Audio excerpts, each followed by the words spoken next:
Hello my amazing friends, today I have something truly special for you. Listen carefully because this story will change the way you think, speak and feel about English. He is the finest psychologist the world has ever produced. He understood the human heart like no one else. You must have heard about Romeo and Juliet, Hamlet, Macbeth and Othello. These are not just stories, they are mirrors of life, love, power, betrayal, ambition, everything that makes us human he captured in his words. His influence is so great that English itself would not be the same without him. Many words, phrases and ideas we use today came from his brilliant mind. But how did he become William Shakespeare, the greatest writer in history? He was not born into a rich or powerful family. He did not go to a grand university, yet he became the most famous name in literature. So if you are learning English today, if you struggle with words, if you wonder how to express yourself, this story is for you, because Shakespeare himself started as an ordinary boy just like anyone else. This is a story of struggle, passion and unstoppable creativity. So sit back, listen carefully and enjoy. This will not only improve your English listening skills but also fill you with inspiration. It was a cold April day in the year 1564 in a small English town called Stratford-upon-Avon. A baby boy was born. His parents, John and Mary Shakespeare, held him close, never knowing that their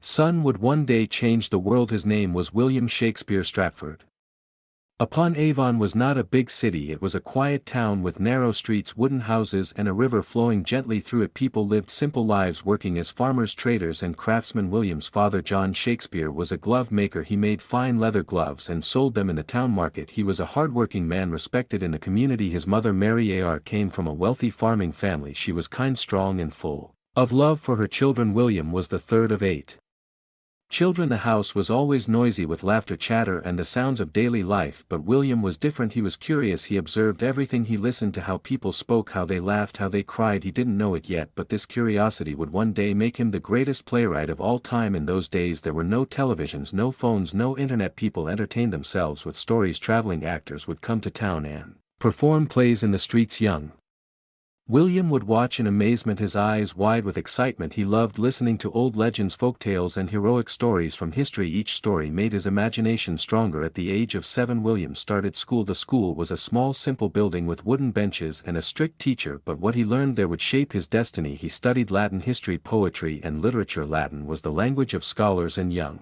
William became quite good at it. He read the great stories of ancient Rome and Greece. He discovered writers like I.D. Plutarch and Virgil. Their words stayed with him, inspiring his future plays. But William wasn't just a bookworm. He loved nature. He would walk through the green fields, watch the river and listen to the sounds of birds. He played with his friends, ran through the streets and enjoyed life like any other boy. Yet there was something inside him, a deep hunger for words, stories and meaning. Just when life seemed normal, trouble struck. William's father, once a respected businessman, started facing financial problems. He had borrowed money for his business, but things were not going well. This meant the family had less money. It was a difficult time. There were even days when they struggled to buy food. William saw the stress in his father's eyes, the worry in his mother's voice. He knew that life was uncertain, but instead of feeling hopeless, he observed everything. He felt every emotion deeply. He learned that life is full of ups and downs, something he would later write about in his plays. Even as a child, William had a special way with words. He would make up little poems and rhymes. He loved to act, to play roles, to entertain his friends with stories. But no one in Stratford-upon-Avon knew that this young boy would one day write the most famous plays in the world. For now he was just William, the boy with big dreams, but those dreams were about to take him far, very far. William Shakespeare was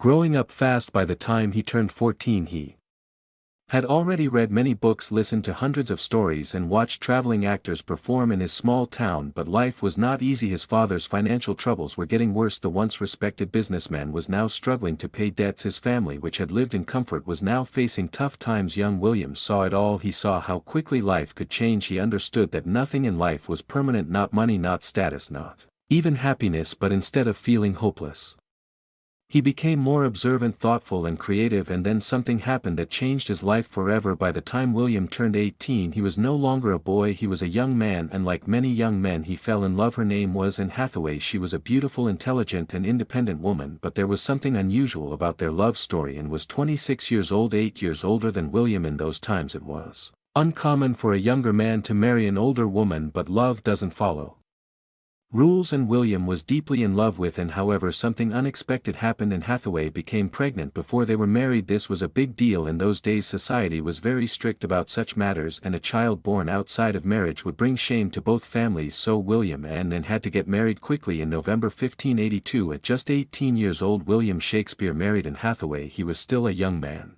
trying to find his way in life, and now he was about to become a father 6 months after the wedding, and gave birth to their first child, a baby girl named Susanna. 2 years later in 1585, and gave birth to twins, a boy Hamnet and a girl Judith. At just 21 years old, William Shakespeare was a husband and a father of 3 children. Life was moving fast, but there was one problem: how would he support his family? His father's business was still struggling and William had no stable job. He knew he had to find a way to make money, but what could he do? He had no interest in working as a glove maker like his father. He had no land, no title, no fortune, but he had words, he had stories, he had a burning desire to create the mysterious lost years. 1585 to 1592. This was the period of Shakespeare's life that historians call the lost years, because no one knows exactly what he did during these 7 years. There are no records of him working in Stratford, and no one knows for sure how he survived, but there are some theories. Some say he became a school teacher. Since he was well educated, he might have worked as a private tutor for a rich family. 2 Some believe he worked as an actor. He might have joined a traveling theater company learning the art of performance. 3 Others say he got into legal trouble and had to leave Stratford. One story suggests that he was caught hunting illegally on a rich man's land and had to run away. Whatever the truth may be, one thing is certain: by the time Shakespeare reappeared in history in 1592, he was no longer just a small-town boy. He was in London, ready to take on the world. London in the late 1500s was a city full of energy, ambition and opportunity. It was the heart of England's theatre scene, filled with actors, writers and poets, all competing to make a name for themselves. Shakespeare arrived in London with no money, no connections and no experience, but he had something more powerful: talent, determination and an unstoppable passion for storytelling. He began working as an actor in small theatre groups. He studied everything: the way people spoke, how they moved, how they expressed emotions, and soon he started writing his own plays. At first he wrote simple, entertaining plays to make people laugh, but as time passed he realized he could do more. He could write plays that made people think, feel and question life itself. By 1592 Shakespeare was becoming well known in London's theatre world, but not everyone liked him. A famous playwright named Robert Greene